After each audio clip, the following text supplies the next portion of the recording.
Hello everyone, a very good afternoon to all of you. Ritika, Ashish, Hani, Shubham, Vivek, Nandan, very good afternoon. मेरी आवाज़ पहुंच रही है आप तक? Is everything all right?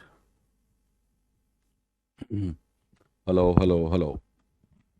Comment section में एक बार बता दीजिए सब कुछ ठीक ठाक है। शुभम ने जवाब भी दे दिया है।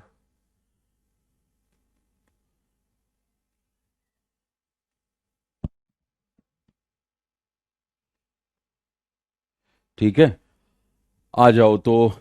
एक और नई शीट आपको दिख रही है और यहाँ पे आपको क्वेश्चन 5 6 4 5 6 सारे सेंटेंसेस के सीट में मिलने वाले हैं। तो आइए शुरू करते हैं डिस्कशन। ये जो पहला क्वेश्चन आपको नजर आ रहा है, ये कैट का क्वेश्चन है और बड़ा पुराना क्वेश्चन है। शायद 20 साल पुराना क्वेश्चन है ये। और सही ऑप्शन चूज करके बताएं क्या लग रहा है आपको।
इतना ज्यादा वेरिएशन क्यों दिखा रहे हो? ए बी और डी ठीक ठीक लगा लो आराम से।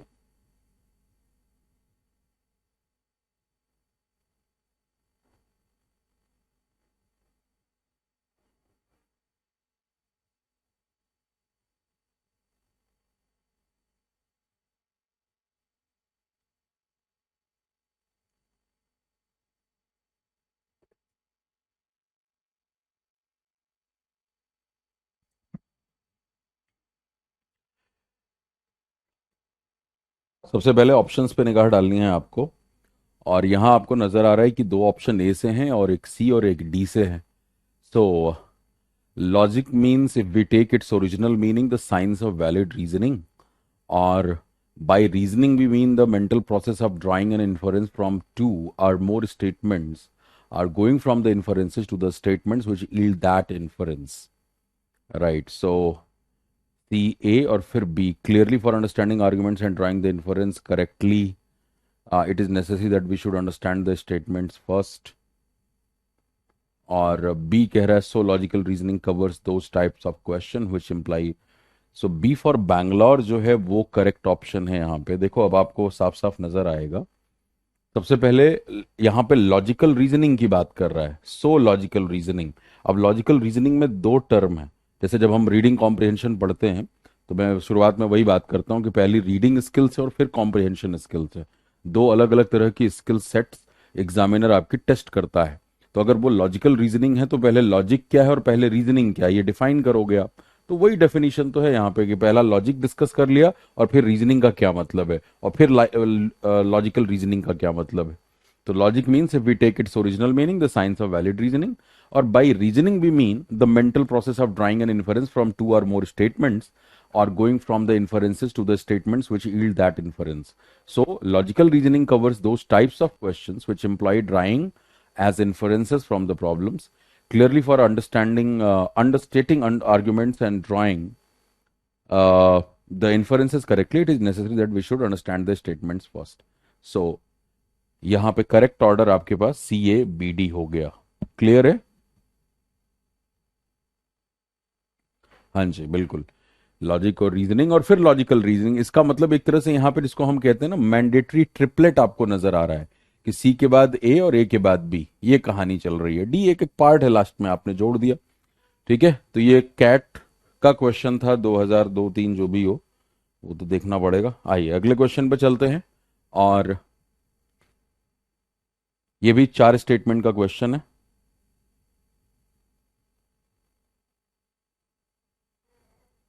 सही करने की कोशिश करना।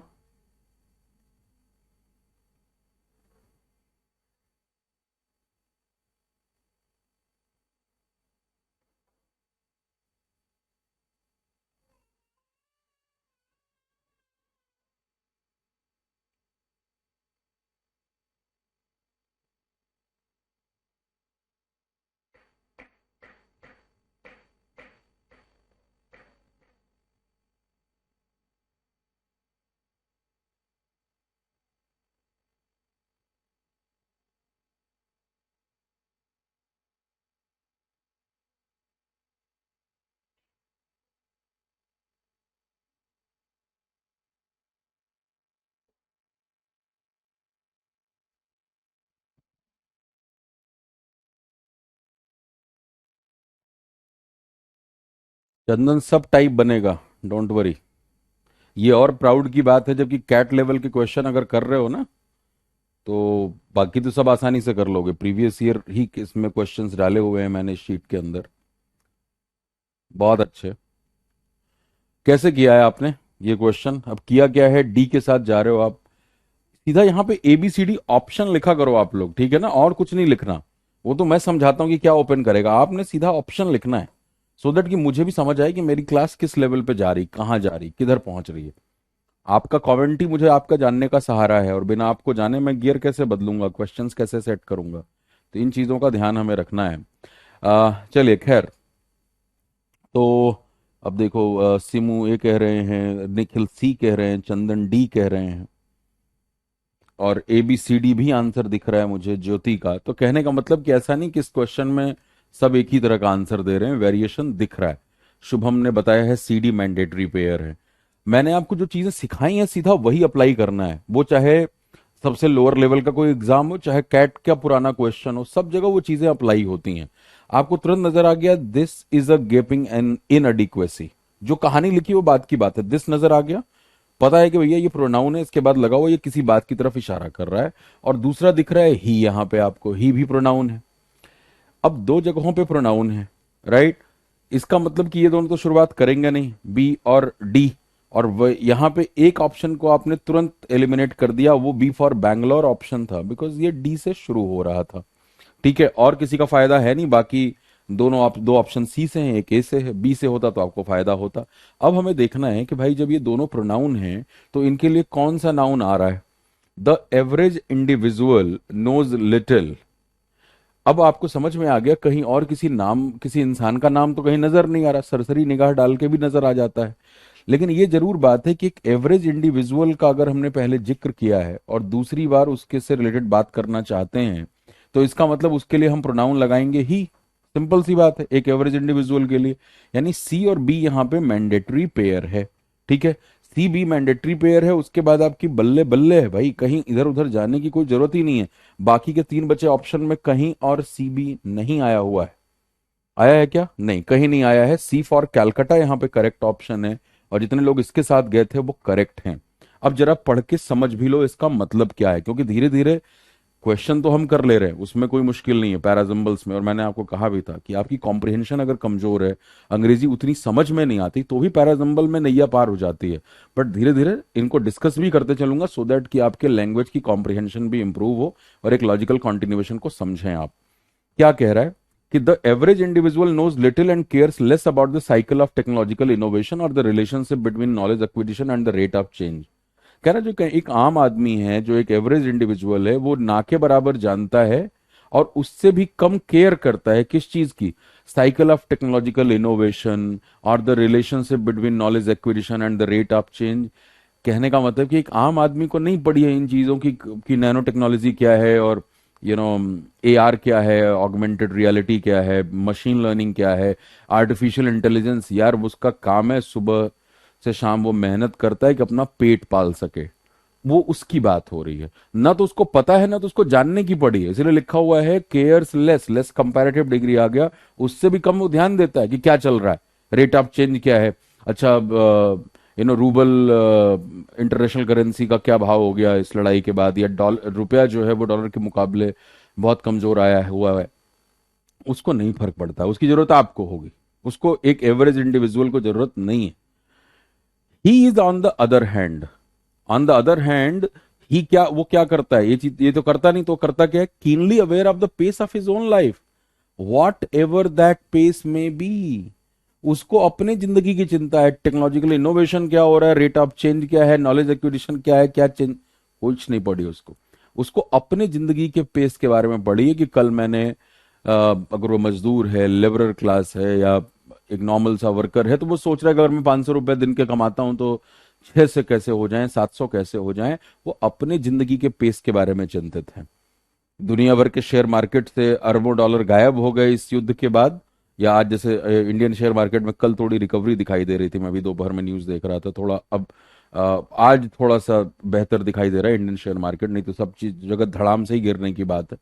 तो वही चीज है यहाँ पे कि उसको नहीं फर्क पड़ता, वो अपनी जिंदगी के पेस के साथ संबंधित है और उसके बारे में वो सोचता है, चाहे वही लिखा है वॉट एवर दैट पेस में भी, वो पेस कोई भी लेवल का हो, वो 500 वाला आदमी हो, 1000 रुपए महीने वाला हो, महीने वाला कह रहा हूँ, पर डे कमा रहा हो, तो जिसकी जितनी पेस है, जिस लेवल पे है, एक एवरेज इंडिविजुअल की बात हो रही है, एवरेज इंडिविजुअल, उस बात का ध्यान रखना, वो उसमें चिंतित है। उसका स्किल थोड़ा बढ़ता है तो फिर, अब जैसे होता है ना कि हमारे जमाने में, मतलब जो सरकारी नौकरी में कहते हैं कि लोग पल जाते हैं, घर परिवार पल जाएगा, बच्चे पढ़ लिख जाएंगे।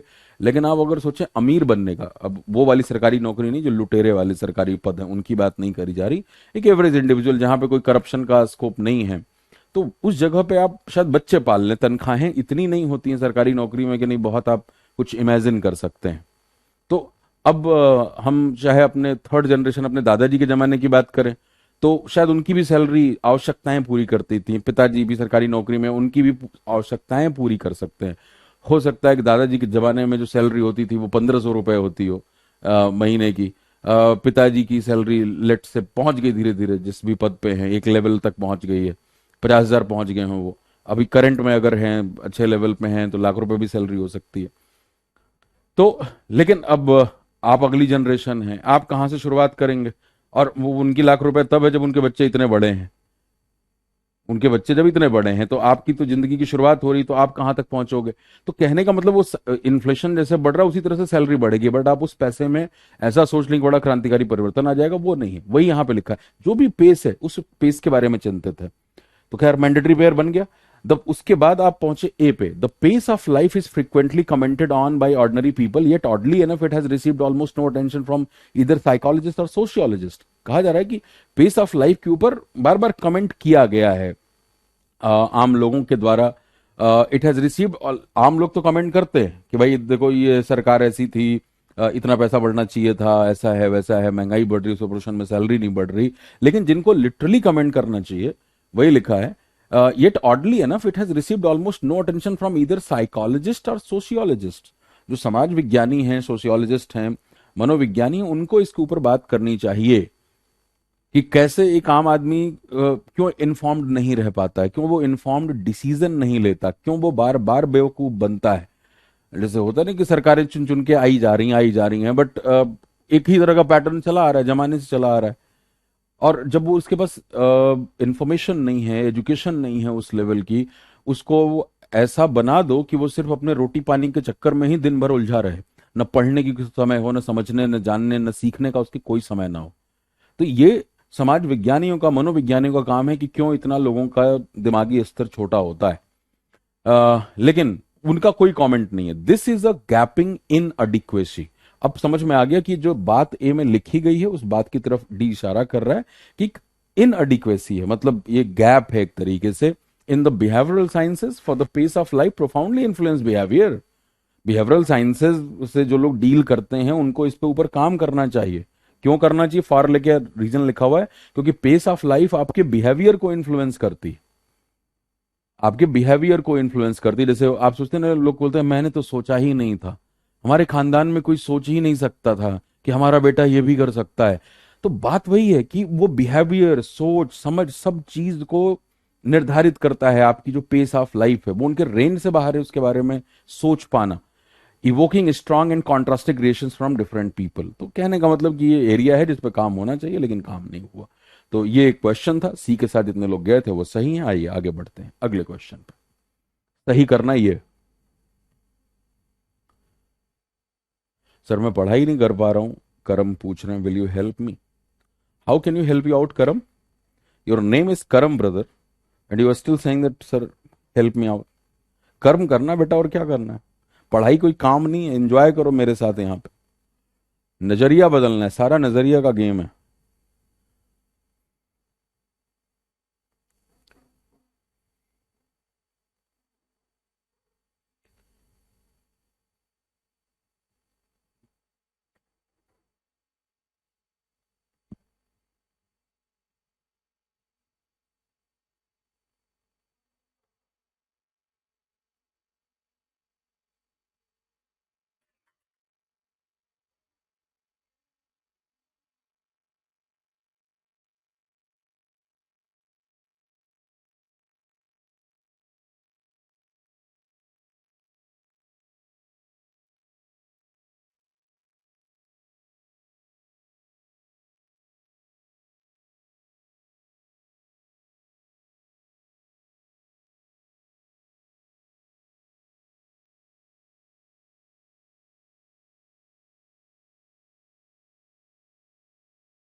सर मैं आपके लिए क्लास कर रहा हूँ और कंटिन्यूअस पढ़ भी रहा हूँ, बट सडनली मेरी पिछली लाइफ स्टार्ट हो गई सर।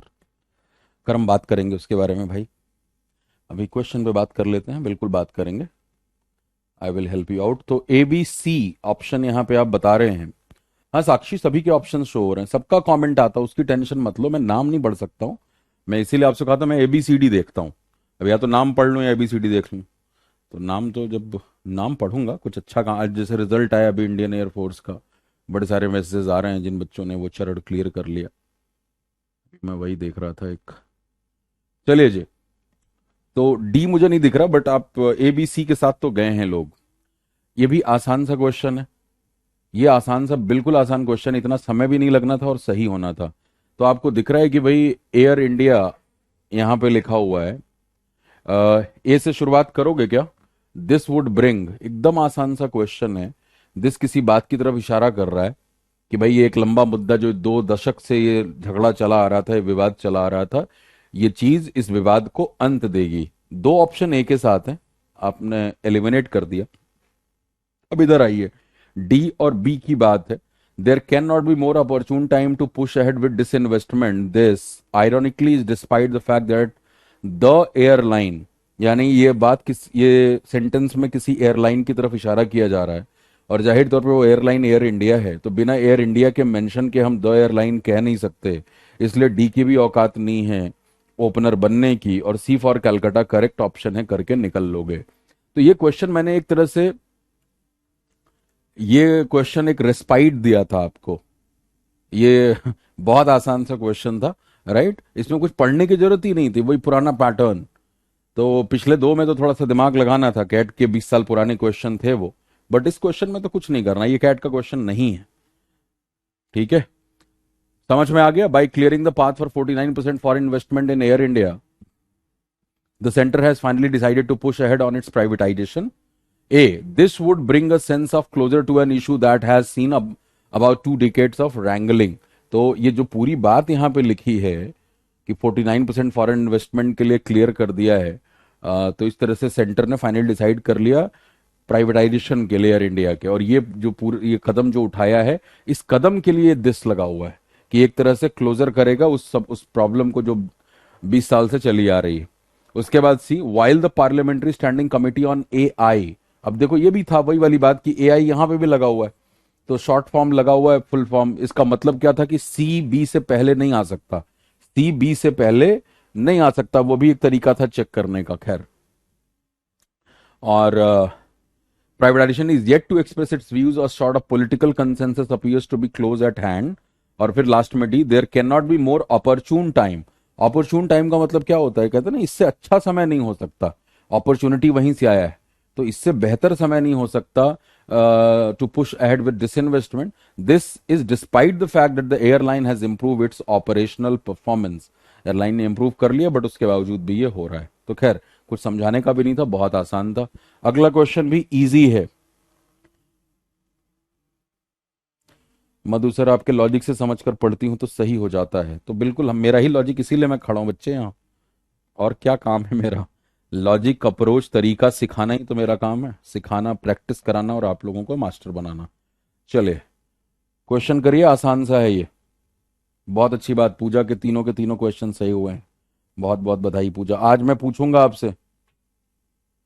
बिल्कुल रॉकी, आपके भैया कर सकते हैं। बहुत सारे लोग मेरे बैचेस में एक्स आर्मी पर्सनल जो हैं, नेवी के लोग हैं, वो बैचेस में रहे हैं। आपके बैच से नहीं, जब से शुरू हुआ है तब से।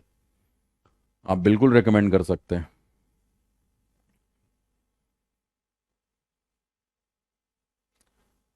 क्या बात है, पूजा की तो खुशी बहुत है। आज पहली बार मेरे 3 में 3। पूजा, आप पूरा मेंटेन रखना, सही करना है पूरा आज।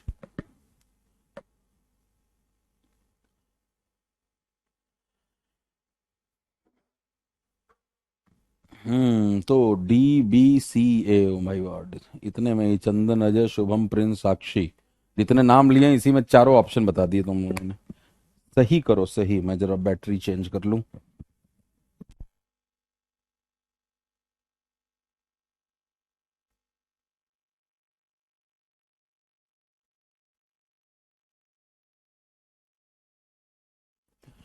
आज बहुत सारा जो मटेरियल है वो भी अपलोड हो चुका होगा या हो जाएगा। रीडिंग मटेरियल, शीट्स, वो सब मैंने टीम को बोल दिया है फिर से। बहुत अच्छी बात साक्षी, आपके भी सही है। तो भाई देखो, बी, सी और ए। बी कह रहा है द प्रैक्टिस डिप्राइव्स, यानी ये किसी खास प्रैक्टिस की तरफ इशारा कर रहा है कि ये प्रैक्टिस वंचित करती है बच्चों को उनके बचपने से, और हार्मफुल होती है उनके शारीरिक और मानसिक विकास के लिए। तो किसी खास प्रैक्टिस की तरफ इशारा है, और वो प्रैक्टिस चाइल्ड लेबर है। आपको तुरंत ऊपर नजर भी आ गया। तो जाहिर तौर पे बी के साथ तो होगा नहीं, तो ए और सी गायब हो गए। क्यों नहीं समझ रहे हो? ये आर्टिकल वाली जो चीज सिखाई गई है उसका ये सीधा का सीधा मामला है इधर, कहीं उधर उधर नहीं जाना। और सी कह रहा, poverty, lack of good schools, growth of informal economy are considered as the most important causes of child labour in India. तो ये कॉज की बात कर रहा है। पहले आप उस चीज को इंट्रोड्यूस करोगे ना, पहले आप उसको इंट्रोड्यूस करोगे। तो इंट्रोड्यूस ए में हो रहा है, डी ऑप्शन पर टिक मार के निकल लोगे, ए बी सी डी है सीधा। ठीक है, child labour in India is the practice, is the practice यहां डिफाइन किया जा रहा है। ये वो प्रैक्टिस है जहां पे बच्चे इंगेज किए जाते हैं इकोनॉमिक एक्टिविटी में, चाहे पार्ट टाइम या फुल टाइम बेसिस पे। फिर आप कहोगे the practice deprive children of their childhood and is harmful to their physical and mental development. Poverty, lack of good schools and growth of informal economy are considered as the most important causes of child labor in India. गरीबी, अच्छे स्कूलों का अभाव और informal economy की जो growth है, ये मुख्य कारण माने जाते हैं चाइल्ड लेबर के। और डी में एक आंकड़ा दे दिया कि the 2001 national census of India estimated the total number of child labor aged 5 to 14 to be at 12.6 million। तो 5 साल से 14 साल की उम्र के बच्चे जो कि काम में लगाए गए हैं, उनकी संख्या 12.6 मिलियन है। राइट, तो 1 करोड़ 26 लाख के आसपास। 1 करोड़ 26 लाख।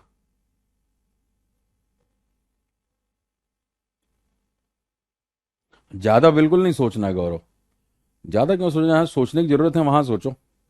चलो, ये क्वेश्चन आ गया, 4 स्टेटमेंट।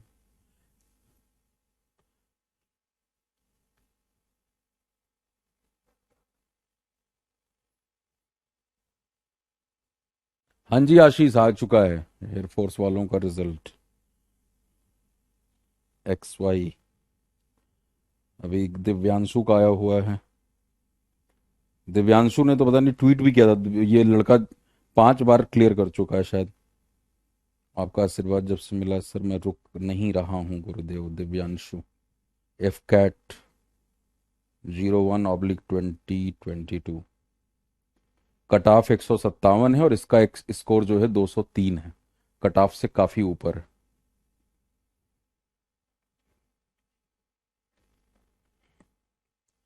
ये सब पुराने फाउंडेशन बैच के स्टूडेंट हैं। मेरे स्टूडेंट हर एग्जाम में छाए रहते हैं, क्योंकि तरीका है। यहां मैं कभी किसी को गुलाम नहीं बनाता कि मैं तुम्हारी नैया पार करूंगा, मेरा कराया हुआ रट लो। मैं आपको इंडिपेंडेंट बनाता हूँ। सा विद्या या विमुक्त है, विद्या वो है जो आपको फ्री करे, निर्भरता कम करे, रटना खत्म करे, समझ इस स्तर तक बढ़ा दे कि जहां हाथ डालो वहां सफल हो जाओ। बहुत बहुत बधाई वैभव, क्लियर कर लिया आपने भी। चलिए जी, तो ये क्वेश्चन पे आ जाते हैं। और कुछ मदद मिल रही है आपको कहीं से? मैंडेटरी पेयर समझ में आ रहा है? मैंडेटरी पेयर देखिए, ये समझ में आ गया। इन एडिशन, इसका मतलब ये पीछे की जो बात हो रही है उसके साथ एडिशन जोड़ रहा है, एडिशनल बात है। तो डी स्टार्ट नहीं करेगा, खैर वो ऑप्शन में भी नहीं था, राइट। अब उसके बाद ए के साथ आपके पास दो ऑप्शंस हैं। अब आपको ये देखना है कि यार डी की जोड़ी किसके साथ बन रही है।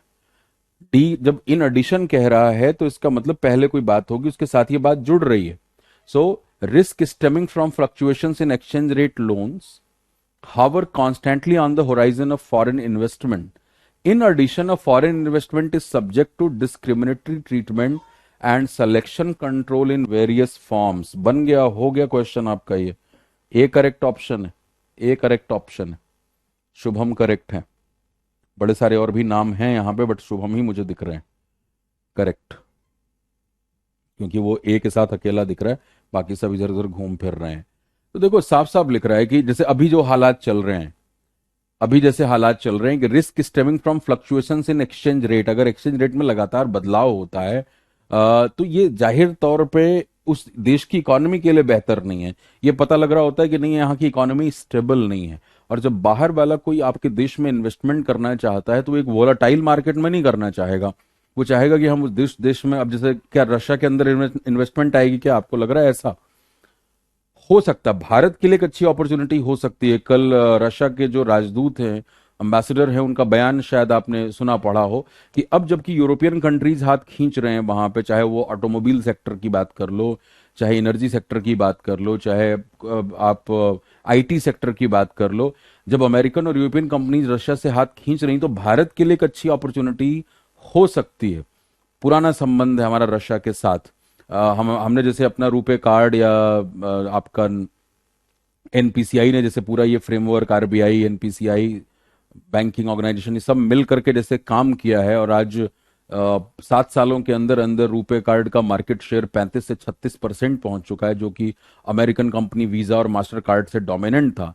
तो अगर हम अपने देश के लिए, इतनी बड़ी जनसंख्या के लिए इस तरह के सिस्टम डेवलप कर सकते हैं, तो वहां जनसंख्या तो बहुत कम है रशिया के लिए, तो ये एक अपॉर्चुनिटी भी भारत के लिए ये हो सकती है। खैर वो एक अलग डिबेट है, उसके बारे में बात करेंगे कभी। लेकिन एक सिंपल सी बात है कि जहां इस तरह की उथल पुथल चल रही है वहां कोई भी इन्वेस्टमेंट नहीं करता। और फॉरेन इन्वेस्टमेंट को किस चीज की दिक्कत होती है? वही लिखा, in addition foreign investment is subject to the discriminatory treatment and selection control in various forms. अब जैसे आप अपने ही देश की बात कर लो, बार बार किसकी बात होती है? ईज ऑफ डूइंग बिजनेस की बात होती है, उसके रैंकिंग की बात होती है। जब सरकार आई थी 14 में, एनडीए गवर्नमेंट, तब ईज ऑफ डूइंग बिजनेस का रैंकिंग क्या था, आज के समय में क्या? खैर इसकी भी आलोचना होती, कई बार कुछ फैक्ट्स छुपा लिए जाते हैं, उसमें भी बड़े सारे फैक्टर्स हैं। एनीवे, तो मैं उनकी टेक्निकलिटी में नहीं जा रहा, बट ये टर्म आपने लगातार सुना है, ईज ऑफ डूइंग बिजनेस। लगातार ये काम चल रहा है। राज्य सरकारें भी अपने राज्य के अंदर इन्वेस्टमेंट ज्यादा से ज्यादा आए, कंपनियां आए, स्टैब्लिश करें अपना पूरा सिस्टम, इसके लिए ईज ऑफ डूइंग बिजनेस पे काम करती हैं। सिंगल विंडो क्लियरेंस की बात होती है, एक जगह आओ, सारे डॉक्यूमेंट दिखाओ, 25 ऑफिसेज नहीं जाना तुम्हें, घूमना फिरना नहीं, ये क्लियरेंस लो, वो क्लियरेंस लो। तो ये कोशिश क्यों है? क्यों सिंगापुर दुनिया भर के लिए एक सबसे फेवरेट डेस्टिनेशन है, और उस देश ने अपने आप को कितने कम समय में इतना विकसित किया है। चाहे आप एजुकेशन की बात कर लें, टेक्नोलॉजी की बात कर लें, बिजनेस इन्वायरमेंट की बात कर लें, सिंगापुर मतलब आइडियल डेस्टिनेशन है। तो अगर वो ऐसा कर सकते हैं तो हम भी कर सकते हैं। अब हमारे यहाँ इतनी रुकावटें हैं, क्यों सामने वाला आएगा अगर आप इतना टाइम क्लियरेंस देने में ही उसको लगा दे? तो वही चीज यहाँ पे लिखी है कि दूसरी जो दिक्कतें आती है फॉरेन इन्वेस्टमेंट में, उनको सामना करना पड़ता है भेदभावपूर्ण ट्रीटमेंट का, सिलेक्शन कंट्रोल, आप रोक के रखेंगे, ये है वो है, और सामने वाला इसके लिए तैयार नहीं है। उसके बाद B, in view of the higher risk of firm contemplating foreign investment would naturally expect a higher rate of return, क्योंकि हायर रिस्क है। अब जहां पे वोलेटाइल सिस्टम है, स्टेबिलिटी नहीं है इकोनॉमी में, अगर सामने वाली कंपनी जो है वो ये सोच रही कि भाई उसको हायर रेट ऑफ रिटर्न मिले अगर वो इन्वेस्टमेंट कर रही, तो ये सोचना उसका नेचुरल है। आप भी कहीं जब बड़ा रिस्क लेते हैं तो आप ये सोचेंगे ना कि अगर मैं रिस्क ले रहा हूं भाई तो मेरा रिटर्न भी हाई होना चाहिए, क्योंकि जो चल रहा है ऐसा नहीं कि हमेशा चलता रहेगा। तो ऐसा सोचने में उनकी कोई दिक्कत नहीं है। कोई कॉन्टेम्पलेट करने का मतलब मनन करना, चिंतन करना।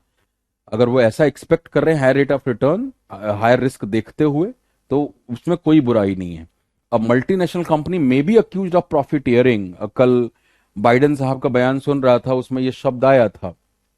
तो प्रॉफिटियरिंग का मतलब देखो, प्रॉफिट प्लस इंजीनियरिंग, एक तरह से एन केन प्रकारेण मुनाफा कमाना। तो आप कह सकते हो कि आप कह रहे हो, ये लाइन कह रही है कि आप एक मल्टी नेशनल कंपनी पे ये आरोप लगा सकते हो कि भाई ये इतना मोटा मुनाफा कमाते हैं, even when it may simply be following the sound financial practice of asking for a higher rate of return commensurate with risk characterising the project. अब इसके लिए तो एग्जांपल अगेन एप्पल जैसी कंपनी का है, राइट, कि प्राइसिंग इतनी high होती है, जबकि कई बार ये रिपोर्ट्स आई हैं कि जितना मैन्युफैक्चरिंग कॉस्ट है उसका कई बार 3 टाइम्स वो चार्ज करते हैं, क्योंकि उन्होंने मार्केट में अपनी एक वैल्यू ऐसी बना दी है, उसका प्रोडक्शन कॉस्ट से कोई लेना देना नहीं है, राइट। तो वो 3 टाइम्स ले रहे हैं और लोग देने को भी तैयार हैं, पहले बुकिंग कर लेते हैं, रात में लाइन में लग जाते हैं वो कटा सेब खरीदने के लिए, भले शायद उनको उसकी जरूरत भी ना हो, उतना उनका काम भी ना हो जितना वो अपग्रेडेड डिवाइस है उसकी वो काम भी, बट वो वही बात, एक क्रिएट किया जाता है किसी चीज के आसपास एक माहौल, और फिर एडवर्टाइजिंग, मार्केटिंग और बहुत सारे और फैक्टर्स हैं। तो जाकर तो आप वही कह रहे हो कि आप आरोप लगाओ, लगाओ एप्पल पे आरोप कि नहीं भैया ये तो इतना महंगा बेचते हैं। भाई बेचते हैं, आप मत खरीदो, कोई मना थोड़ी कर रहे हैं। वो तो साउंड प्रैक्टिस फॉलो करते हैं, कोई दिक्कत नहीं है, आपका देश का टैक्स भरते हैं, जीएसटी देते हैं, आप भी इनपुट जीएसटी ले सकते हो, बिजनेस कर रहे हो, खरीदो, अपना जीएसटी नंबर दो, आपको भी जीएसटी इनपुट क्रेडिट हो जाएगा। अमेजॉन बिजनेस, अमेजॉन फ्लिपकार्ट, हर जगह पे आप वो देखते हो। तो वही कहा जा रहा है कि वो साउंड प्रैक्टिस फॉलो भी कर रहे हैं, ऐसा नहीं कि वो कोई झोल कर रहे हैं, लेकिन अब वो ऐसा इसलिए करते हैं कि भाई रेट ऑफ उनका जो रिस्क है वो ज्यादा है। तो अगर रिस्क ज्यादा है तो वो भी चाहते हैं कि हम अपने पास बढ़िया रिजर्व रखें पैसे का, जब लोग देने को तैयार हैं तो उन्हें लेने में क्या दिक्कत है पैसे, राइट। तो अब जैसे मान लीजिए चाइना के अंदर मैन्युफैक्चरिंग होती है, चाइना को कहा जाता है ना भाई मैन्युफैक्चरिंग हब है, अमेरिका मार्केटिंग हब है, चाइना मैन्युफैक्चरिंग हब है, सस्ता लेबर प्रोवाइड करता है। तो अब कुछ दिक्कत आ जाए, भूकंप आ जाए, बाढ़ आ जाए, आता ही रहता है, हाँ, पूरा प्लांट डूब जाए तो वो क्या करेंगे, तो कम से कम पैसे का रिजर्व रहेगा तो चीजें करी जा सकती हैं। तो ये इसका खैर मतलब था, लेकिन इतना ये तो मैं समझा रहा हूं आपको अभी, क्योंकि धीरे धीरे जहां थोड़ा मुश्किल है वो समझ आए। अदरवाइज क्वेश्चन तो तुरंत हो गया था। इन एडिशन फॉरेन इन्वेस्टमेंट की बात हो रही थी कि ये फ्लक्चुएशन से रिस्क लगातार रहती है। स्टेमिंग देखो शब्द आया हुआ है, अब यही वोकैब के अंदर इसको हम कहते हैं ना कॉन्टेक्चुअल वोकैबलरी। स्टेम शब्द का लिटरल मतलब क्या है, तना है, बचपन से सुन रहे हैं हम। बट रिस्क स्टेमिंग, तने से ही तो छोटी छोटी वो पत्तियां निकलती हैं और सब कुछ, वही तो मेन लाइन होती है। तो क्रॉपिंग अप, स्टेमिंग अप, अगर ये सब है तो इसका मतलब पैदा होना उसका, यानी रिस्क जो पैदा होता है एक्सचेंज रेट के फ्लक्चुएशन से, वो कॉन्स्टेंटली छाया रहता है फॉरेन इन्वेस्टमेंट के होराइजन पे। अब भारत से ही आप देखिए, मार्च मार्च के महीने में, आज अभी 9 मार्च है, आप डेटा जाके देखिए कितने एफआईआईज ने, सॉरी कितने एफआईआईज नहीं, एफआईआईज ने कितना पैसा निकाल लिया है। आई थिंक कल मैं फिगर देख रहा था 1.9 लाख करोड़, शायद इतना पैसा पिछले 9 दिन में मार्केट से बाहर निकल गया। तो ये चीजें पढ़नी सुननी चाहिए आपको, आपके लिए जरूरी है, इंटरव्यूज में, जीडीज में काम आएंगी। मैं तो खैर सब पढ़ता सुनता देखता रहता हूँ आपके पढ़ाने के बाद भी, वैसे टाइम बड़ा कम रहता है बट फिर भी। चलिए, बहुत प्यारा क्वेश्चन है ये, सही करना। सर इतने सारे क्वेश्चन प्रैक्टिस कर लिया तो कॉन्फिडेंस आ गया, वेंसी गौरव कह रहे हैं रीडिंग के बाद आसान हो गया, शायद सब आसान हो जाएगा। रवि इसका क्लास नोट्स मिलेगा, कई बार ना सेव नहीं हो पाता है तो क्लास नोट्स मुश्किल है। अब देखो मैं इसमें सेव करते चल रहा हूँ, इसीलिए ध्यान से तुरंत सेव कर देता हूँ क्लास खत्म होते ही। तो ये देखिए पैराजंबल यहां से लेकर के ना, ये पूरा क्लास नोट मैं दे दूंगा आपको, शीट भी अलग से दे दूंगा और क्लास नोट्स भी दे दूंगा। क्लास नोट लेकिन तभी मिलेगी जब खत्म हो जाएगा हमारा टॉपिक, तब मिलेगा ना। एक साथ मिल जाएगा, आपके लिए भी आसान रहेगा, मेरे लिए भी।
चलिए, पर्याप्त समय दे दिया मैंने आपको।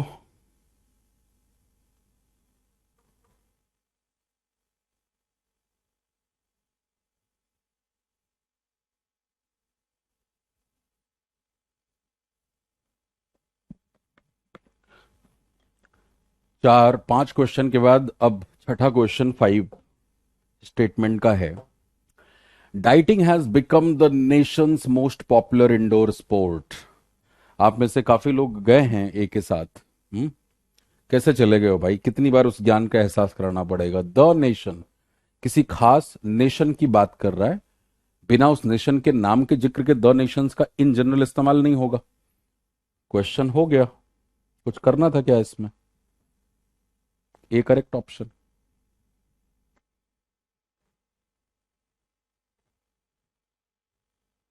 ए करेक्ट ऑप्शन है। समझ में आ गया? धनंजय सही है। शुरू के आई थिंक 10 नाम मुझे दिखाई दे रहे हैं इसमें, धनंजय सिर्फ अकेले सही हैं। और कितने ए के साथ गए थे? ये भी कैट का पुराना क्वेश्चन है, आज से 19 20 साल पुराना। हो सकता है आप में से कुछ लोगों की उम्र उतनी हो, पैदाइश थोड़े से बड़े हुए हों आप। झटका लगा? मैंने इसीलिए आराम से दिया है कि नहीं करो तुम, आराम से काम कर लो, फिर झटका देता हूं मैं। कैसे गलती कर देते हो आप? छोटी वही चीजें इतनी बार बताई जा चुकी हैं, आर्टिकल से कितने क्वेश्चन कर लिए हमने अब तक। देखो आप, अब मैंने कल आपको एक बात की हिदायत दी थी। कल मैंने, चलो करम का भी था, गौरव का भी था, रितु का भी था, ये बहुत बढ़िया, वेरी गुड, ज्योति का भी था। कल मैंने आपको एक बात की हिदायत दी थी कि कभी ऐसे चक्कर में मत फंसना कि एक लेटर के साथ 3 ऑप्शन है तो इसमें तो होगा ही। बेवकूफ थोड़े ही है पेपर सेटर, उसने 3 ऑप्शन दिया है ए से तो ए ही होना चाहिए। ये सब फंसाने के भी तरीके हो सकते हैं, ठीक है?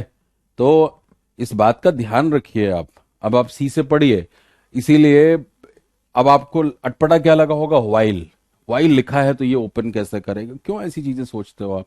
पहले ही मैंने ये सब ना, मैं आपको जब शीट दूंगा ना तो उसमें ज्ञान वाला एक पोर्शन होगा, या पढ़ा भी दूंगा कल थोड़ा सा, लेकिन उस ज्ञान वाले पोर्शन को मैंने इसीलिए कोई चीज रटवाई नहीं है आपको। हर चीज के साथ देखते समझते चलो। कहा जा रहा है जब millions of unfortunate human beings throughout the world suffer from problems of under nutrition and starvation, the major nutritional affliction in America is obesity. बस यहां नेशन का भी नाम आ गया और मोटापा भी आ गया, जिसके बाद आप ये कह सकते हो कि डाइटिंग उस पर्टिकुलर देश का सबसे पॉपुलर इंडोर स्पोर्ट बन गया। क्यों डाइटिंग बनेगा भाई, क्योंकि देश मोटापे की समस्या से जूझ रहा है। तो कह रहा है कि जब करोड़ों और लाखों दुर्भाग्यशाली लोग दुनिया भर में जो है अंडर न्यूट्रिशन और स्टार्वेशन की समस्या से जूझ रहे हैं, कुपोषण और भुखमरी से जूझ रहे हैं, तो सबसे बड़ी जो न्यूट्रिशनल अफ्लिक्शन है अमेरिका की, वो है मोटापा।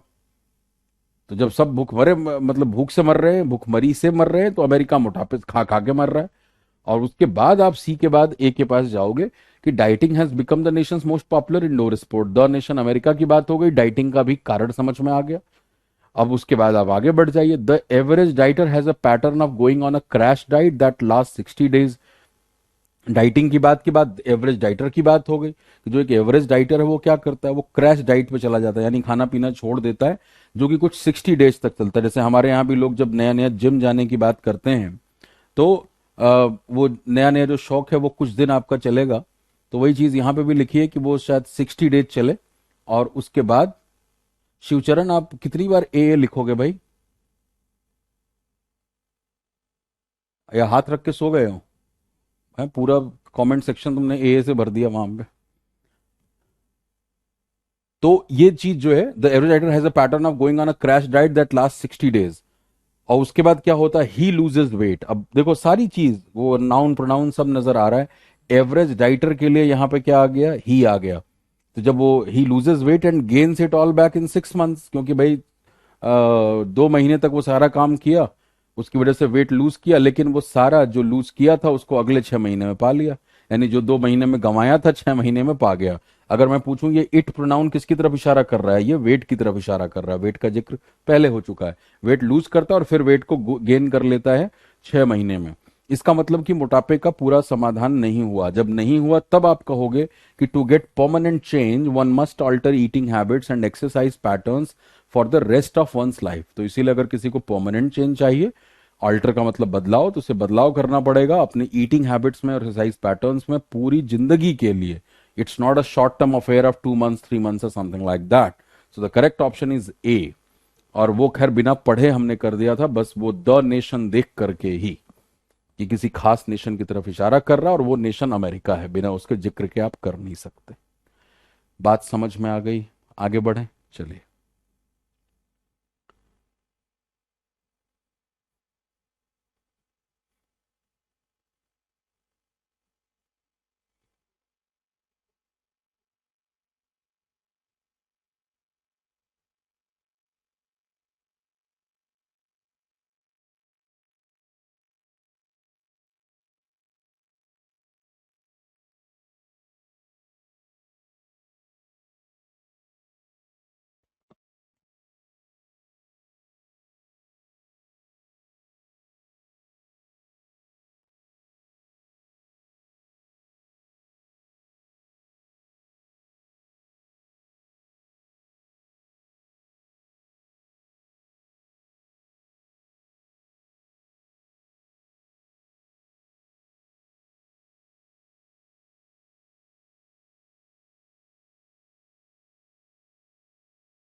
ABCD। पता कैट के एक्चुअल पेपर में ना 5 ऑप्शन दिए थे, मैंने तो एक कम किए हैं आपके लिए, लड़ाई कम की है थोड़ी सी। चलो आ जाओ भाई, इधर भी आप खेल फिर रहे हो। अब देखो इधर दो ही संभावना है, बी या डी ओपनर होंगे।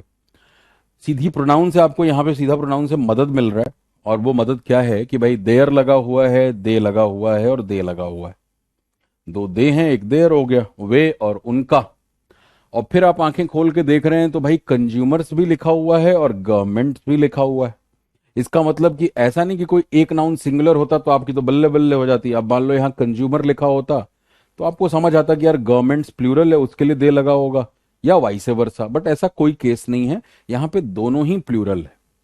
अब चैलेंज को समझो, क्योंकि भाई आपके दिमाग को टेस्ट करना है, तो मैं सिर्फ वो शिकारी वाला तरीका नहीं, ये भी चेक करना चाहूंगा कि क्या ये समझ रहे हैं क्या कि ये दे किसकी तरफ इशारा कर रहा है। आप कुछ भी पढ़ोगे तुरंत समझ में आ जाएगा कि ये दे कंज्यूमर्स के लिए नहीं है, क्योंकि यहां क्या लिखा, they shower old factories with subsidies. क्या कंज्यूमर फैक्ट्रीज को सब्सिडी देता है कि सरकारें देती हैं? आप खुद ही सोचो, राइट। यहां लिखा there instinct is to protect industries. Consumer की थोड़ी इंडस्ट्री को प्रोटेक्ट करने की इंस्टिंक्ट होती है। कंज्यूमर तो भाई कंज्यूम करेगा, वो कंज्यूमर है, जो भी अवेलेबल है उसको कंज्यूम करेगा। ये सारा का सारा मामला सरकारों का है। तो अब उसके बाद आपका क्वेश्चन तुरंत सॉल्व होना शुरू हो जाएगा कि लिखा हुआ है consumers will have little difficulty adapting to the new age of better products swiftly delivered, governments find change harder। Right, तो बी के बाद डी आ गया।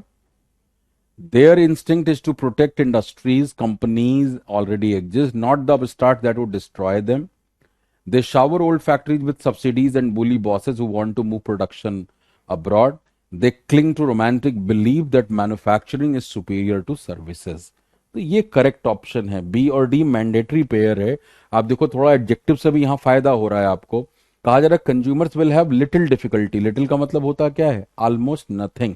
और लिटिल का मतलब होता है थोड़ा सा। तो इसका मतलब कि कंज्यूमर्स को कोई डिफिकल्टी नहीं होती नए तरह के प्रोडक्ट के साथ अडेप्ट करने में। वो अब आप देखेंगे बहुत सारे बुजुर्ग लोग हैं जिनका जब जीवन शुरू हुआ होगा तो फोन भी नहीं रहा होगा, और आज वो स्मार्टफोन यूज करते हैं कि नहीं करते हैं? सीख जाते हैं लोग। कंज्यूमर को क्या है भाई, जो बैकएंड पे काम कर रहा है उसके लिए शायद वो दिक्कत हो सकती है। तो कंज्यूमर को कोई दिक्कत नहीं होती, लिटिल डिफिकल्टी ना के बराबर होती है, अडेप्ट कर लेता थोड़ा सीख करके वो। दिक्कत किसको होती है? इसी लिखा है सरकारों को दिक्कत होती है। Governments find change harder. Adapt कब करना पड़ेगा? जब चेंज होगा। तो कंज्यूमर्स को कोई दिक्कत नहीं है, सरकारों को दिक्कत है। अब सरकार को अगर कोई भी सिस्टम चेंज करना है, सरकार को पूरे देश का सोचना है ना। कंज्यूमर तो अपना सोच लेगा, हद से हद अपनी फैमिली का सोच लेगा। सरकार को कोई योजना बना रही है, कोई नई चीज लेके आ रही है, तो उसको बड़े स्केल पे सोचना पड़ता है। और इसीलिए एक चलते हुए सिस्टम को हटा करके फिर से एक नया सिस्टम ले आना सरकारों के लिए मुश्किल काम होता है। इसीलिए लिखा गया गवर्नमेंट्स फाइंड चेंज हार्डर। सरकारों के लिए चेंज एक मुश्किल काम। उनका क्या इंस्टिंक्ट होता है, उनका क्या सोचना होता है? Protect industries and companies that already exist. तो वही वाली बात कि नया क्यों बनाओ। सरकारों का ये होता है कि भाई जो पहले से हैं कम से कम हम ऐसा नियम कानून बनाएं कि वो तबाह ना हो, वो उन प्रोटेक्टेड रहें। नॉट द अब start that would destroy them. कुछ ऐसा सरकारें ना कर दें जिसकी वजह से वो कंपनियां तबाह हो जाए, क्योंकि फिर से सब कुछ बसाना बड़ा मुश्किल काम है। इसीलिए क्या करती हैं वो, they shower old factories with subsidies. अभी देखा पीछे आपने एयर इंडिया का मामला देखा। आखिर सरकार ने ये क्या कहते हैं उसको, सफेद हाथी पाल रखा था इतने टाइम से, इतना नुकसान होता, फिर टाटा के पास पहुंच गई, अपने पेरेंट कंपनी के पास पहुंच गई जिसकी थी इंडियन एयरलाइंस। तो एयर इंडिया इंडियन एयरलाइंस अलग अलग था पहले, मैं उस कहानी में नहीं जा रहा, मैं पॉइंट आपको यहां पे समझा रहा हूं। तो वही चीज है कि सरकार अपनी तरफ से कोशिश करती है, सब्सिडीज देगी, बेल आउट पैकेजेस देगी। अब बैंकों के हाल देख लो, लेकिन क्या बेल आउट पैकेज देके आप चला सकते हैं सिस्टम? लेकिन सरकार कोशिश करती है, और उन बॉसेस को सरकार बुली करती है जो कि प्रोडक्शन को अब्रॉड लेके जाना चाहते हैं, राइट। अब जैसे हमारे देश के अंदर बहुत सारी कंपनियां हैं जिनका माल चाइना से आ रहा है, हाँ या ना? भर भर के चाइना से माल आ रहा है देश के अंदर, और कंपनी जो है वो भारतीय कंपनी है। तो उनके लिए आसान है, प्रोडक्शन बाहर से आ रही है, सस्ते में पड़ रही है। आप देखो, चाहे जूते उठा के देख लो, बच्चों के सामान देख लो, भर भर के खिलौने का इतना बड़ा मार्केट है, सब चाइनीज माल। सारा का सारा। तो वो ऐसे बॉसेस को सरकार बुली करती है। सरकार इस रोमांटिक बिलीफ के साथ अभी भी है कि manufacturing is superior to services. वो ये जानती कि भाई मैन्युफैक्चरिंग सेक्टर ज्यादा रोजगार देगा। सर्विसेज में देश के, हमारे देश की बात करें तो 7% लोगों को रोजगार मिलता है, 7 से 8% लोग, जिसका योगदान जीडीपी में भले हो सकता है 60% के करीब, बट नौकरी तो कम लोगों को मिलती है। मैन्युफैक्चरिंग सेक्टर में ज्यादा लोग नौकरी करते हैं, कामगारों की वहां खपत होती है। तो सरकार कोशिश यही करती कि फैक्ट्रीज काम करती रहें, लोगों को नौकरी मिलती रहे। तो खैर ये तो पूरे पैराग्राफ का मतलब था, बट ये सीधा सा सीधा लिंक था कि इनके लिए ना के बराबर डिफिकल्टी है और इनके लिए डिफिकल्टी है। और फिर ये सारी बातें सरकार के लिए भी हुई हैं। तो ये भी आपको समझ में आ रहा है कि ये देयर की शुरुआत गवर्नमेंट के लिए होगी। तो खैर बाकी के ऑप्शंस आप एलिमिनेट कर दिए। नेक्स्ट।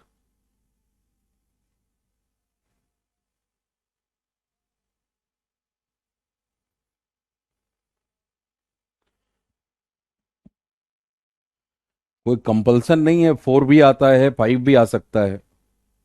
जनरली तो 4 ही ऑप्शन देखने को मिलता है।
यहाँ 5 आ चुके हैं। ये बड़ा फेवरेट क्वेश्चन है मेरा, और क्यों फेवरेट है आपको समझ में आ गया होगा।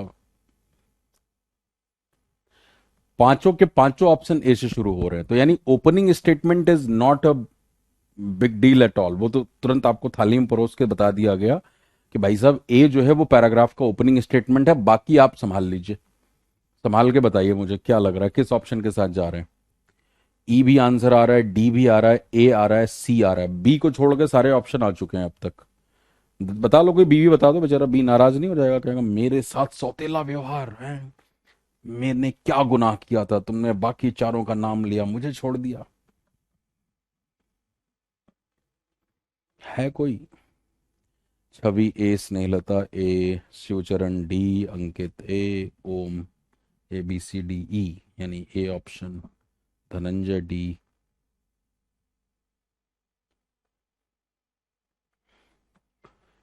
आओ देख लो। The idea that spinach promotes strength, one made popular by the cartoon character Popeye the Seller, is based on a mistake. The misconception arose in 1870 when a misplaced decimal point in a set of published food table made spinach appear to contain 10 times as much iron as other vegetables. In fact, it has much the same. So all those people who have gone with the C option, they are absolutely correct, and rest of them are wrong.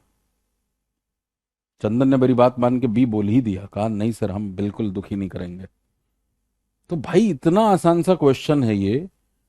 सीधी सी अब हिंदी अनुवाद समझा देता हूँ। लिखा हुआ है ना कि ये आइडिया कि पालक जो है, कहते हैं ना आयरन बहुत होता है, ये ताकत देता है, ये पॉपुलर कहाँ से हुआ? ये हुआ एक popular cartoon character Pope the seller से, और ये एक मिस्टेक पे बेस्ड था। वो मिस्टेक क्या है वो भी में बताया गया।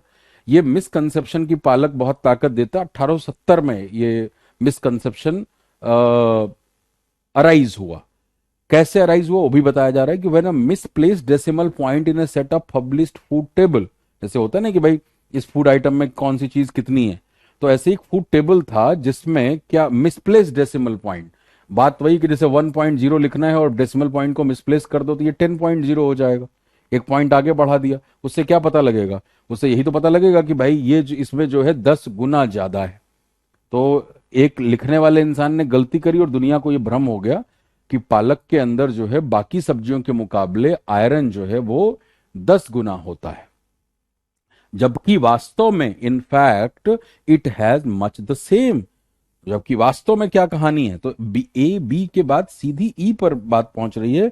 इट इट का मतलब ये स्पिनच की बात कर रहा है। It has much the same, आखिर इसको आप कहां अरेंज करेंगे और बताइए। यानी जितना बाकी वेजिटेबल्स में होता है इसमें भी उतना ही आयरन होता है। और उसके बाद देख लो फर्दर मोर, यानी अब इस बात को थोड़ा और सपोर्ट किया जा रहा है कि और आगे सुनो, किसी भी सब्जी के अंदर जो आयरन है वो लेस वैल्यूएबल है than a similar quantity of iron in meat, because the body is less efficient at absorbing iron from vegetables. एक और ज्ञान की बात बताई गई यहाँ पे कि भाई आयरन जो सब्जियों में मिलता है वो लेस वैल्यूएबल होता है मीट में मिलने वाले आयरन के मुकाबले, क्योंकि इंसानी शरीर जो होता है वो वेजिटेबल से आयरन को एब्जॉर्व करने में लेस एफिशिएंट होता है, मीट से अच्छे से कर लेता है। ऐसा ये सेंटेंस कह रहा है। और अगेन जो स्टेटमेंट सी में दिया गया फैक्चुअल स्टेटमेंट, उस स्टेटमेंट को डी स्टेटमेंट के डेटा के साथ सब्सटैंशिएट किया जा रहा है कि only between 2 and 10% of the iron in vegetables is absorbed compared with 10 to 20% of the iron in meat, right. यानी 2 से 10% आयरन जो है वेजिटेबल्स के अंदर वही एब्जॉर्ब होता है, जबकि मीट के अंदर वो 10 to 20% है। तो जो बात कही गई उसके लिए फिगर दे दिया यहाँ पे। तो ऐसे भी समझ में आ रहा है कि सी और डी जो है ये आपका क्या है, दैट इज मैंडेटरी पेयर। ये मैंडेटरी पेयर है भाई। A B E C D correct option था।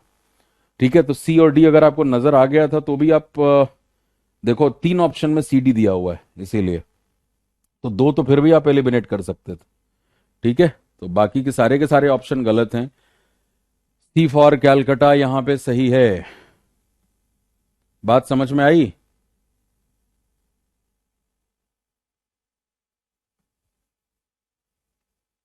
किसी को कोई डाउट है कि दूर हो गया doubt?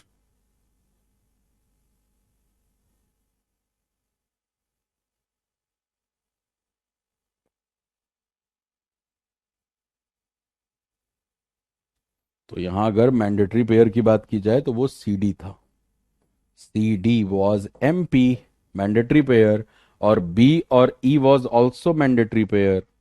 In fact it has much the same. यहां कह रहा 10 10 गुना है बाकी सब्जियों के मुकाबले, जबकि वास्तविकता क्या है, वास्तव में उतना ही है जितना बाकियों में है। और उसके बाद और ऐड कर दिया कि सब्जियों की चिंता छोड़ो, उससे भी ज्यादा तो मिलता है मीट में, और कितना मिलता है वो परसेंटेज बता दिया। क्लियर? नो डाउट श्रीमान। चलिए प्रदीप जी आइए आगे बढ़ते हैं। बहुत प्यारा क्वेश्चन है ये भी, और ये भी कैट का प्रीवियस ईयर क्वेश्चन है, 2003 दो का आया हुआ। एक्चुअली 2007 तक कैट का पेपर जो है वो पेन पेंसिल मतलब पेंसिल पेपर मॉडल पे होता था। यानी पेपर मिलता था, जैसे ऑफलाइन एग्जाम्स होते थे, 2007 के बाद से ऑनलाइन हुआ। तो तब तक के तो पेपर अवेलेबल है। तो ये 2002 या 3 का क्वेश्चन है ये।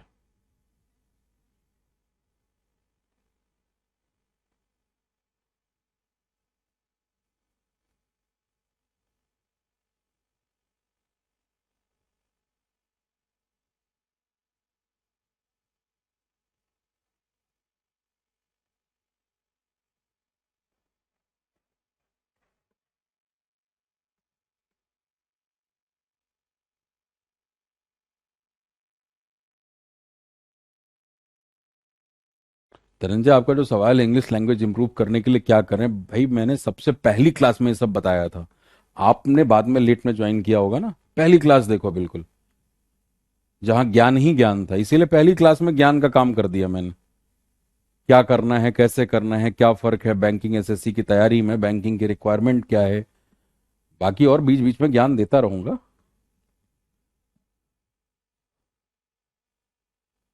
हानि 2002 में पैदा हुए थे, क्या बात है। करम आप मैसेज करना, अगर आपको बात करनी थी ना तो आप एक बार सोशल मीडिया पे मैसेज करना, टीम आपको कनेक्ट करेगी मेरे साथ। क्या पीछे की लाइफ आपको डरा रही है, परेशान कर रही है, कर लेंगे काउंसलिंग थोड़ी आपकी। चले साहब, ABC। डी को छोड़ दिया आपने, या हो सकता है नीचे डी भी किसी ने बोला हो। कौन सा ऑप्शन एलिमिनेट कर रहे हो? यहां आपको नजर आ रहा है माइकल हॉफमन, और यहां नजर आ रहा है हाफमन। तो ये पता लग गया कि ये आधा नाम है, ये पूरा नाम है, यानी किसी भी सूरत हाल में डी जो है वो ए से पहले नहीं आ सकता, और डी ओपनिंग तो बिल्कुल नहीं हो सकता। डी ओपनिंग तो बिल्कुल नहीं हो सकता। तो ऐसे में बधाई के पात्र हैं कि कम से कम आपने इज्जत बचा ली मेरी, डी कोई नहीं चूज किया है, ये अच्छी बात है। अब रही बात, दो ही हमारे पास ओपनर हैं, ए और ई। ठीक है, एक ऑप्शन में ए है और बाकी में ई है। अब बहुत सारे लोग गए हैं बी ऑप्शन के साथ आप में से, और उन्हें लगा है कि माइकल हॉफमैन तो ओपनिंग स्टेटमेंट है ही है, कहीं कोई दिक्कत तो है नहीं। लेकिन अगेन आप वही छोटी सी गलती कर गए जो बीच बीच में कर जा रहे हो आप। ये दिस नजर नहीं आया आपको? ये दिस नजर नहीं आया? चिल्ला चिल्ला के पहली क्लास से बोल रहा हूं कि जब कॉन्सेप्ट हुआ था कि दिस दैट दीज दो सच, ऐसे शब्द ओपनिंग स्टेटमेंट में नहीं आते, नहीं आते। कितनी बार बोलना पड़ेगा, कितनी बार बोलूं इस बात को? क्यों नजर नहीं आता आप लोगों को? इस चीज को नजर लाओ ना। मैं वही कहा था, जितनी बात बताई गई है उसको अप्लाई करना, उसके बाहर कहीं नहीं जाना, सब क्वेश्चन निपट जाएंगे आपके। वहां लिखा है एक्सेप्ट दिस सॉरी फैक्ट। कौन सा सॉरी फैक्ट भाई, कौन सा दुखद तथ्य माइकल हॉफमैन साहब ने एक्सेप्ट कर लिया है? कहां है वो दुखद तथ्य? वो दुखद तथ्य ई में लिखा हुआ है कि अगर हम बात करें वर्थ और रिवार्ड्स के बीच के गैप की, तो ट्रांसलेटर्स का जो प्रोफेशन है वो कहीं ना कहीं नर्सेज और स्ट्रीट क्लीनर्स के पास ही आते हैं। ये एक दुखद बात है ट्रांसलेटर के लिए। वर्थ और रिवार्ड के गैप का मतलब क्या है कि आपकी एक्चुअल कीमत क्या है और सामने वाला वो कीमत आंकता कितनी है, ये इसका मतलब हुआ। तो वर्थ और रिवार्ड के बीच के गैप की बात है। जैसे जो नर्सेज हैं या स्ट्रीट क्लीनर्स हैं, वो हमारे ही कचरा साफ करते हैं ना। हम बोलते सफाई कर्मचारी, अरे वो सफाई क्या बोलते हैं, कचरे वाला। सफाई कर्मचारी तो बोला जाता है, अब हमने शब्द इस्तेमाल करना बेहतर सीखा, यूफेमिज्म का यूज करते हैं। अदरवाइज वो कचरे वाला है, ये बोलते कचरे वाले हम हैं, वो कचरा साफ करता है, वो सफाई कर्मचारी है। जैसे मैं आपका सफाई कर्मचारी हूं, यहाँ पे आपका कचरा मैं साफ कर रहा हूं। तो ये जो टर्म है वही वाली बात कि वो कचरा साफ करता है, लेकिन हम उसको हेय दृष्टि से देखते हैं, हमारा कचरा है। या नर्सेज हमारे शरीर का कचरा, शरीर की देखभाल, राइट, बीमार पड़े या चलस्त हैं आप और आपकी सेवा शुश्रूषा हो रही है, तो नहीं नहीं, तो उसको हम उतनी इज्जत नहीं देते, ये कहा जा रहा है। यानी उनका काम बड़ा है लेकिन काम के प्रोपोर्शन में उनकी इज्जत नहीं है।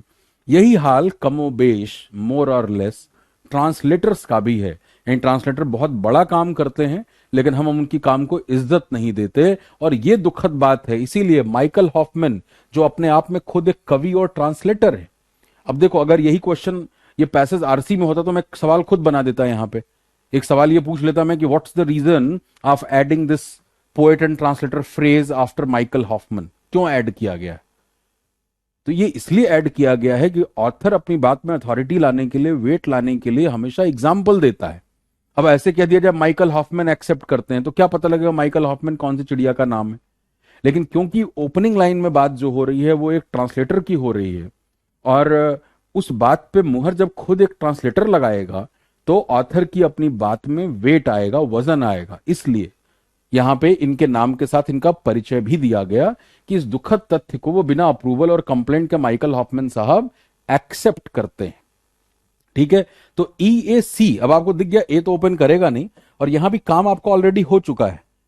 मतलब खुद थाली में परोस के दिया गया कि ज्यादा परेशान मत हो, ई ए सी तो हम ही बता देते हैं तुमको, दोनों में। He acknowledges too that best translators of poetry always fail at some level. अब कोई दिक्कत नहीं, माइकल हॉफमैन नाम था, उनके लिए ही आ गया। और इधर देखो TOO भी लगा है। क्यों लगा हुआ है? क्योंकि दो वर्ब का इस्तेमाल हो गया। पहला एक्सेप्ट, वो स्वीकार करते हैं, और एक्नॉलेज भी करते हैं। तो बिकॉज सेम पर्सन है तो उनके लिए TOO आ गया। कि दुनिया में जो बेस्ट ट्रांसलेटर्स हैं पोएट्री के, वो भी हमेशा फेल होते हैं किसी न किसी लेवल पे। अब खैर ये अपने आप में एक बड़ा सेंटेंस है। I may ask a question with you all कि भाई what's the reason behind this, why the author has use this line. और ये बड़ी लाइन है क्योंकि आप कह रहे हो कि बेस्ट ट्रांसलेटर्स यानी किसी प्रोफेशन के बेस्ट लोगों के लिए आप हमेशा फेल होने की बात कर रहे हैं, कभी ना कभी। दोनों एक्सट्रीम वर्ड्स हैं, ऑलवेज और बेस्ट। तो ये ऐसा क्यों कहा जा रहा है? ये इस बात को दिखाने के लिए कहा जा रहा है कि भाई ट्रांसलेशन आसान काम नहीं है। इस प्रोफेशन के जो बेस्ट लोग होते हैं वो भी हमेशा फेल होते हैं अपने जीवन काल में, कभी ना कभी। हम इतना मुश्किल काम करते हैं बट फिर भी तुम हमें इज्जत नहीं देते यार। ट्रांसलेशन कितना खतरनाक काम है। कर लो ट्रांसलेशन आप गुलजार साहब के गाने वाले की, राइट? जंगल जंगल बात चली है, पता चला है चड्डी पहन के फूल खिला है, फूल खिला है। कर लो ट्रांसलेशन अंग्रेजी में, दफन कर दो उनकी आत्मा को। आत्मा मतलब गाने की आत्मा जो है। तो आप चड्डी को अंडरवेयर बोल दो और फूल को फ्लावर बोल दो, काम खत्म हो गया ना। ट्रांसलेशन ऐसे ही होता है, इसीलिए कहते हैं ट्रांसलेशन में आत्मा मर जाती है। किसी बात का ट्रांसलेशन एक भाषा से दूसरी भाषा में होगा। हर भाषा की अपनी सेंसिबिलिटी है, अपनी वोकैबुलरी है। रशियन लोग अंग्रेजी को बहुत टुच्ची भाषा मानते हो, कहते जी हमारे पास हमारे इमोशन के लिए, एक इमोशन के लिए 15 वर्ड है, 20 वर्ड है। अंग्रेजी में तो ले दे के 5-6 वर्ड है, तो बड़ी टुच्ची भाषा है। सेकंड पर्सन में तुम्हारे पास सिर्फ यू है यार, हद हो गई। हिंदी में तू है, तुम है, आप है, तुम्हारे पास तो सिर्फ यू है। कितनी गरीब भाषा है अंग्रेजी। वो हे दृश्य देखते हो, बोलते भी नहीं अंग्रेजी। तो कहेंगे हमारे भाव को कैसे व्यक्त कर लोगे तुम। अब मैं आपको इज्जत देना चाहूं, मैं आप बोलना चाहूं, जैसे हम सम्मानजनक तरीके से बोलते, तू में एक बहुत ज्यादा क्लोजनेस होती, तू क्या कर रहा है भाई, राइट? वो क्लोजनेस वाला रिलेशनशिप है। तुम में बराबरी की बात हो गई थोड़ी सी। तो अब यहां पे अगर आप देखो, भाव है ना भाषा का, कर लो अंग्रेजी में ट्रांसलेशन, यू ही करोगे, भाव कहां पे पता लगेगा?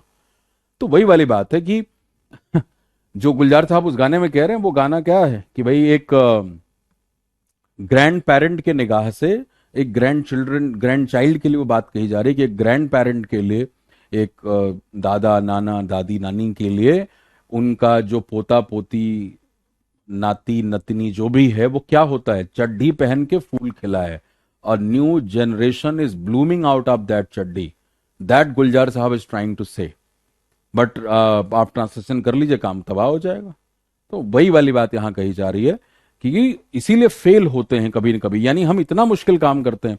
अब आप देखिए राष्ट्राध्यक्षों के बीच में बातचीत होती, क्या मोदी जी ने पुतिन से बात करी, 50 मिनट बात करी, तो क्या दोनों लोग एक दूसरे की भाषा समझते हैं क्या? कौन बैठा होगा? ट्रांसलेटर्स बैठे होंगे।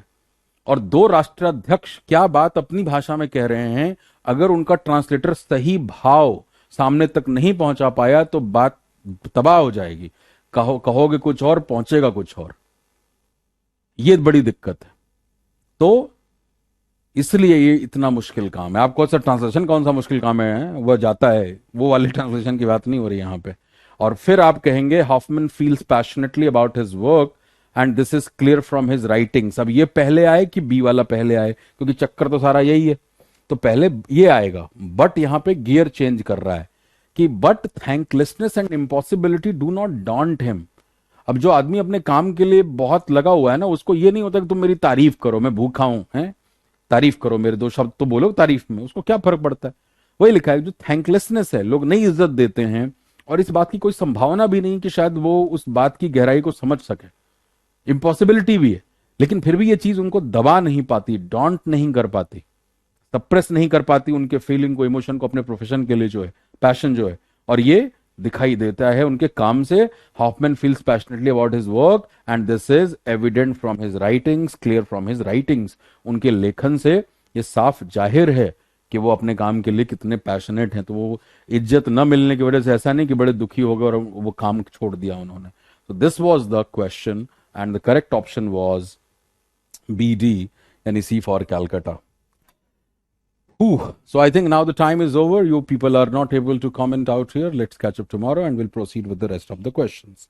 ठीक है, एक जानकारी और आपको दे दूं, अंदर की खबर, जो फीस बढ़ी थी आज फुल फीस हो जाएगी। तो जो भी भाई बंधु होंगे उनको, आप अगर इंटरेस्ट हो सीखने में चीज़ों को, एप्टीट्यूड बेहतर करने को, बैंकिंग की 12-14 नौकरियों की अपॉर्चुनिटी को भुनाने की इच्छा हो, तो आप जरूर उन्हें ज्ञान दे दीजिएगा। ठीक है, फीस वैसे कोई ज़्यादा नहीं, बट मेरी जिम्मेदारी है, मैं बस सोचता हूँ बता दूं आपको, राइट? तो वो अब 1999 आज से हो जाएगी। 999। हाँ जी, चलिए, thank you everyone, let's catch up.